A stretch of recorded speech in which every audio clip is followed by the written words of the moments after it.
வணக்கம். தேசம் சிறப்பு செய்திகளுக்காக நான் உங்கள் ரேவதி குணால. தேசிய திருமுருகன் மாநாட்டில் 3 முக்கிய தீர்மானங்கள் முன்வைக்கப்பட்டன. மாநாடு உலகளவிலான அடையாளத்தை பெற வேண்டும். பேராசிரியர் டாக்டர் ஜெயபாலன் வள்ளியப்பன் வலியுறுத்து.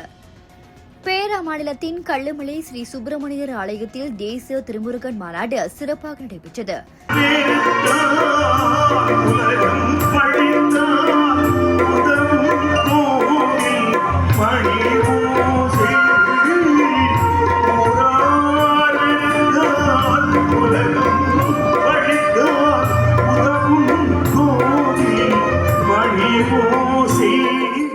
இந்த மாநாடு உலக அளவிலான அடையாளத்தை பெற வேண்டும் என பேராசிரியர் டாக்டர் ஜெயபாலன் வள்ளியப்பன் வலியுறுத்தியுள்ளார். ஜெயபாலன் மலேசியா முருகபக்தி பேரவையின் தலைவர். இன்று மிகவும் சிறப்பான முறையில் நேற்று மாலை துவங்கி இன்று வரை தேசிய திருமுருகன் மாநாடு மிகச் சிறப்பாக கல்லுமலை வளாகத்தில் நடந்து வருகின்றது. இப்போ கல்லுமலை வளாகத்தில் மலேசியாவில் தமிழகத்தை விட்டு வெளியே ஒரு அரசாங்கம் நடத்தக்கூடிய ஒரு தேசிய மாநாடாக, வரலாற்று சிறப்பு மிக்க மாநாடாக இது விளங்குகின்றது. கிட்டத்தட்ட 2000க்கும் மேற்பட்ட முருக பக்தர்கள் இந்த மாநாட்டில் கலந்து கொண்டிருக்கிறார்கள். சற்று முன்பு நான் என்னுடைய சொற்பொழிவில் 3 தீர்மானங்களை இந்த மாநாட்டில் முன்வைத்தேன். முதலாவதாக, இந்த மாநாடு தொடர்ந்து இந்த மலேசிய திருநாட்டில் நடத்தப்பட வேண்டும். மலேசியாவின் பெருமை, மலேசியர்கள், மலேசிய அரசாங்கம் நம்முடைய தமிழர்களுக்கு, முருக பக்தர்களுக்கு கொடுக்கக்கூடிய இந்த மரியாதையை உலகமே பார்த்து வியக்க வேண்டும் என்பது நம்முடைய நோக்கம். இம்மாநாட்டில் உரையாற்றிய மலேசிய முருகபக்தி பேரவைத் தலைவர் பேராசிரியர் டாக்டர் ஜெயபாலன் வள்ளியப்பன் மாநாட்டின் எதிர்கால வளர்ச்சிக்காக 3 முக்கிய தீர்மானங்களை முன்வைத்தார்.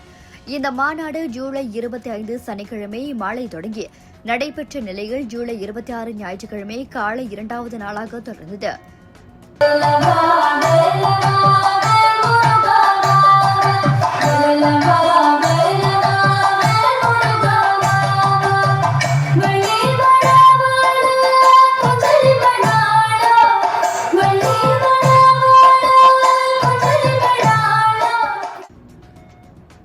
ஞாயிற்றுக்கிழமை நிறைவு பெறும் இந்த மாநாடு, தேசிய திருமுருக மாநாடு, தமிழகத்திற்கு வெளியே ஒரு அரசு மாநிலத்தின் ஆதரவோடு நடைபெற்றது வரலாற்று சிறப்புமிக்க முருக மாநாடு என்று குறிப்பிட்டார். இந்த மாநாடு தொடர்ந்து தேசிய அளவில், இயன்றால் உலக அளவில் நம்முடைய அரசாங்கத்தால் இது நடத்தப்பட வேண்டும் என்று முதலாவது தீர்மானமாகவும், இரண்டாவதாக, இப்பொழுது இந்த மாநாட்டை சென்ற வருடம் மாநில அளவில் நடத்தினார்கள். இந்த வருடம் நம்முடைய மாண்புமிகு டாக்டர் சிவனேசன் அவர்களுடைய பெருமுயற்சியில் தேசிய அளவில் நடைபெறுகின்றது. இதற்காக பேராமாநில அரசாங்கத்திற்கும், மலேசிய அரசாங்கத்திற்கும், மலேசிய பிரதமருக்கும் நாம் நன்றி தெரிவித்து நன்றி தெரிவிக்கும் ஒரு கடிதம் எழுத வேண்டும் என்பது இரண்டாவது தீர்மானமாகவும், மூன்றாவதாக, மலேசியாவில் எப்படி 6 படை வீடுகள் இருக்கின்றனவோ அதை ஒரு வளாகமாக மலேசிய முருக பாரம்பரிய பாதை, அதாவது மலேசியன் முருகன் ஹெரிட்டேஜ் ட்ரெயில் என்பது உருவாக்கப்பட வேண்டும்.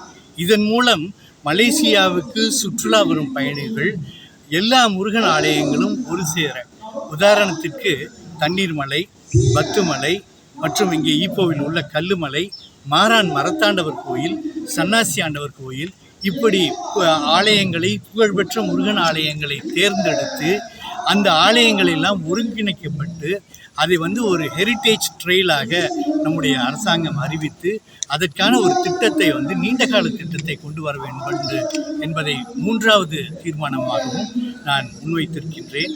மாநாட்டின் ஒருங்கிணைப்பாளர்கள் இதை கவனித்திற்கு கொள்வார்கள் என்று நம்புகின்றேன். நம்முடைய மாண்புமிகு டாக்டர் சிவனேசன் அவர்களையும் இதை வலியுறுத்தி கூறினோம். அவர்களும் இதை ஏற்றுக்கொள்வதாக கூறினார்கள்.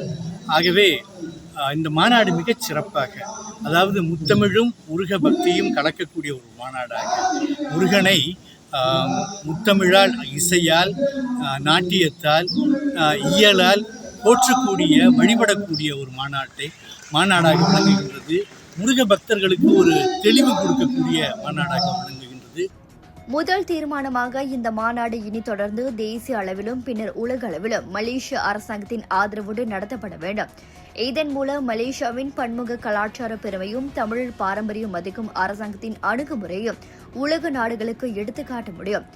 இரண்டாவதாக, மாநில அளவில் தொடங்கப்பட்ட இந்த மாநாட்டை தேசிய அளவிற்கு உயர்த்தியதற்காக பேரா மாநில அரசாங்கிற்கும் மலேசிய அரசாங்கத்திற்கும் பிரதமருக்கும் அதிகாரப்பூர்வ நன்றி கடிதம் அனுப்ப வேண்டும். குறிப்பாக பேரா மாநில ஆட்சிக்குழு உறுப்பினர் டு சிவனேசனின் முயற்சியால் இவ்வாண்டு மாநாடு தேசிய அளவில் நடைபெறுவது பாராட்டுக்குரியது. மூன்றாவது, மலேசியாவில் உள்ள முக்கிய முருகன் ஆலயங்களை ஒருங்கிணைத்து மலேசியன் முருகன் ஹெரிடேஜ் ட்ரெயில் என்ற ஆன்மீக மற்றும் சுற்றுலா பாரம்பரிய பாதையை உருவாக்க அரசாங்கம் நடவடிக்கை எடுக்க வேண்டும் என வலியுறுத்தினார்.